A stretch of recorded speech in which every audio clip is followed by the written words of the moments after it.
Good evening and welcome to the Washington Week Extra. I'm Yamiche Alcindor.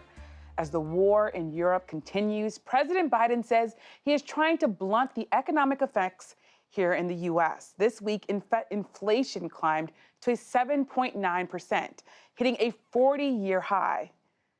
And economists expect that number to increase throughout March. Many Americans are feeling the quickly rising costs.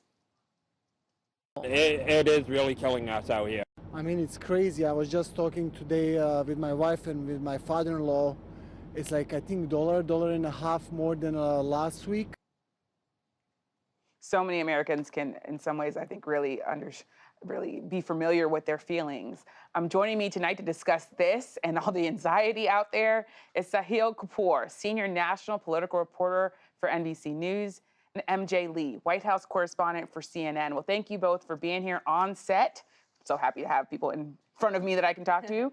MJ, I want to start with you. A White House official today pointed to this Ipsos poll, and it really found that 3 in 5 Americans surveyed by this poll said 63% of them will continue to be willing to pay for more gas to support a democratic country. So that's 63% of Americans saying, yes, I will go to the pump and pay more money because to support Ukraine, essentially.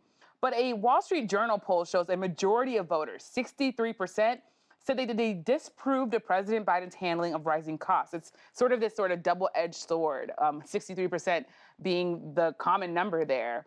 How does the White House sort of see this? They're pointing to one poll, but there obviously is this other poll that it's not in their favor. Well, you know, the reality is that when gas prices are high, the easiest person for people to blame is the president. We've obviously seen the president talk a whole lot recently about the things that he hopes he can do to try to contain gas prices. But as we've talked about a lot this week, there are not very many things that he can do that can sort of make the prices come down overnight. This is not a problem that is unique to this president. Every president that has, experienced inflation, rising gas prices, those problems, it's a struggle because this is the policy issue, is that the problem is that you can't do anything overnight to make gas prices go down. I think when you talk to White House officials, and particularly those close to the president, they will consistently say they believe that gas prices is the one issue that they believe the public feels as sort of the most tangible issue, whether it's gas prices and going to the pump and seeing that prices are going up, or going to the store and seeing that grocery prices are higher. They know that this is an issue that the public understands as inflation. Yeah, and Sahil, you wrote a story this week with the headline, and it has to be read because it was so great. Republicans cheer Russian oil ban and jeer President Biden for rising gas prices. You got to rhyme there, but that's a real issue for Democrats and for President Biden. It is a tough one because what are they going to do? They're facing an enormous amount of pressure to dole out punishments to the extent possible. They're economic punishments and military punishments. What's better, sparking a full-scale military conflict between the U.S. and Russia, or imposing economic punishments and accepting some of the blame at home? The question is how this battle plays out politically, how the Democrats and the president frame it. Do they set expectations accordingly? Are they able to, as President Biden tried to do today, pin blame entirely on Vladimir Putin and his invasion?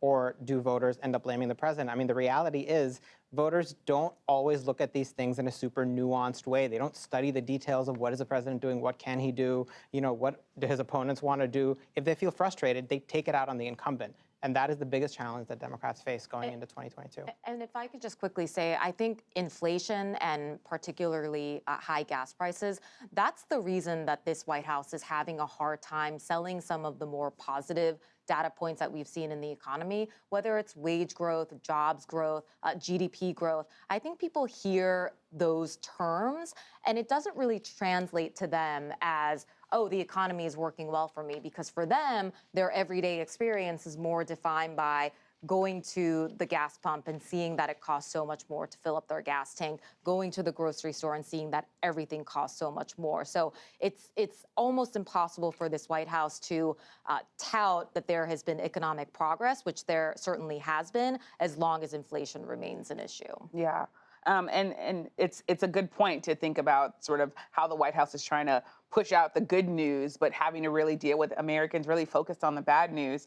I want to stick with you, MJ, because we talked about this being domestic challenges. We saw two vice presidents abroad this week. We saw the current vice president, Kamala Harris, doing as much as she can to talk about sort of this administration's support of NATO allies. But we also saw a former vice president, Mike Pence, on the border of Ukraine and Poland. I just want to talk a little bit about sort of what's going on there, especially when it comes to the fact that the VP is being put out by this White House and really trying to give her a voice because she's obviously had some challenges.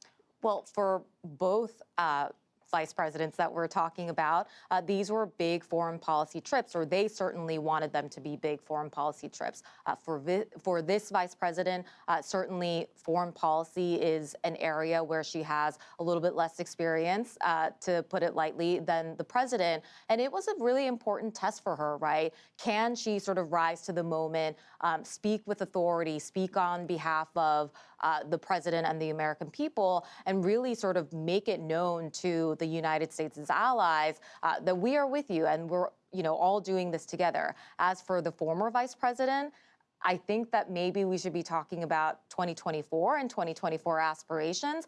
This is somebody who is, like many other national Republicans, sort of waiting to see what former President Donald Trump does in terms of his own 2024 decision making. But in the meantime, it seems pretty clear that there are folks out there in the Republican Party who are going to be sort of doing their own thing to make sure that their name is getting out and that they're sort of being seen on a global stage. And Sahil, talking about 2024, President Biden's going to have to be pushing his agenda and what he got done. We saw Congress this week pass a government funding bill, but we also don't see Build Back Better. We see a deconstructed version of it. What's your reporting tell you about the president's agenda and sort of how things are going forward? Well, firstly, I think the last 2 weeks, the sleeper story of the last 2 weeks in Washington has been that Build Back Better still has some life in it, just in a different form. Don't use the name. The White House has decided to completely rebrand it. We're done with the name. Done with the name, done with the, highlighting the price tag and the massive transformational stuff. They're rebranding it solely for an audience of one, Senator Joe Manchin, who opposed the House-passed version and effectively killed the previous bill. And I've spoken to Senator Manchin a bunch of times, and he's become more specific about what he's willing to support. And it turns out there's a lot of it that he's willing to support. The major hundreds of billions of dollars in tax increases on corporations and upper earners, even more than what the House passed, he's willing to support. Hundreds of billions of dollars in savings for prescription drugs, which Democrats would love to tout as a counter-inflationary measure. And he says, here's the catch. He wants to use about half of it to fight inflation and the deficit. The other half, he says, use it on anything the Democrats want that he can support, which is a lot. Clean energy, climate change, health care. The problem is Democrats are going to have to make some very difficult sacrifices on things like the child tax credit, universal pre-K, a bunch of other provisions, paid leave, that they have many Democrats strongly support. But this thing does have life, and it looks like the White House and Democratic leaders have finally started turning the gears to get this done in a way that he can support. And talking about difficult sacrifices, COVID got stripped out of the government funding bill. It's clear the White House is not happy about that. They're very worried about how much money they have to deal with upcoming complications of this pandemic. What are you hearing from the White House about what they're going to do now that COVID money was not passed? Well, I think it's disappointing for the White House, particularly at a moment when they are now finally ready to embrace sort of this next phase of the pandemic.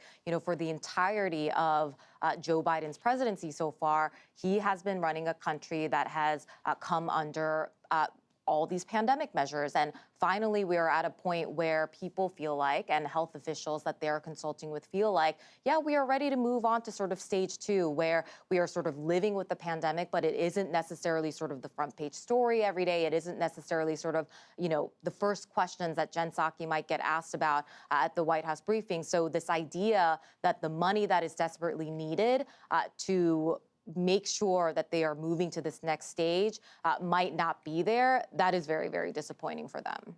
And other news, domestic news, because this is sort of just a domestic fruit bowl here. The U.S. Postal Service also got some money this week. There was a big overhaul passed in Congress. So what can you tell us about that? Yeah, a major reform bill for the Postal Service. It passed with the support of about 80% of lawmakers in the House and the Senate. One of those rare bipartisan things where the parties come together and do it.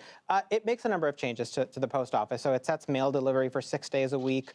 It eliminates this requirement, this unique to the Postal Service, that you have to pre-fund retiree health care benefits for 75 years, which nobody else has. It puts future retirees in Medicare to save money. The most optimistic estimates suggest that it could save up to $50 billion, although the real number could be closer to about 27 or so, depending on who you talk to. And that wasn't all. The Congress actually had a fruitful week. It was a $1.5 trillion government You say funding that bill with they like, passed. why are we not talking about this in your voice? Well, we are. $1.5 trillion in government funding on an omnibus deal that seemed highly doubtful just a few months ago. I made a list here. The Ukraine aid that we did discuss, the Violence Against Women Act, a bill written in the 90s by a senator named Joe Biden at the time, has been dormant for several years. It got reauthorized, sent to now President Biden's desk. And the Emmett Till Anti-Lynching Act passed this week, going to the president's desk. After more than 100 years and 200 years, or 200 attempts, it will, for the first time, make lynching a federal crime, going to the president's desk for signature. All really, really big deals. One last question for you, Sahil. You had a scoop this week. We like talking about scoops here. It was on Judge Jackson, who could potentially become Justice Jackson.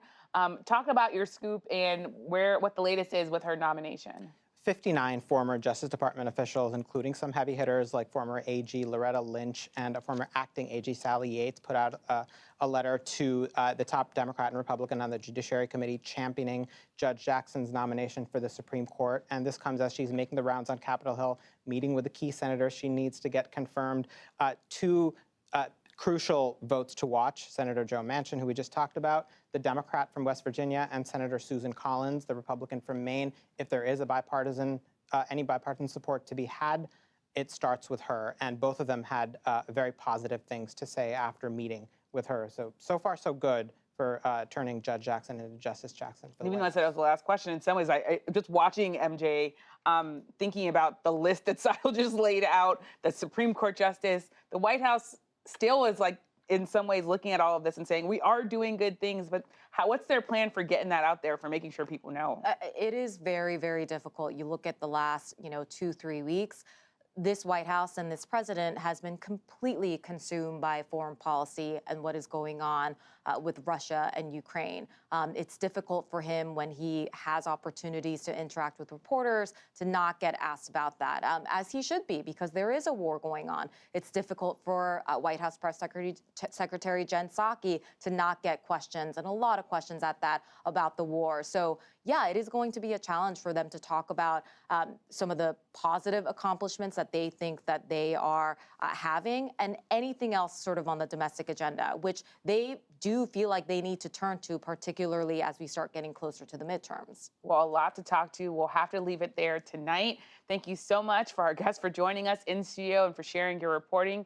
And thank you, of course, at home for joining and watching Good Night from Washington.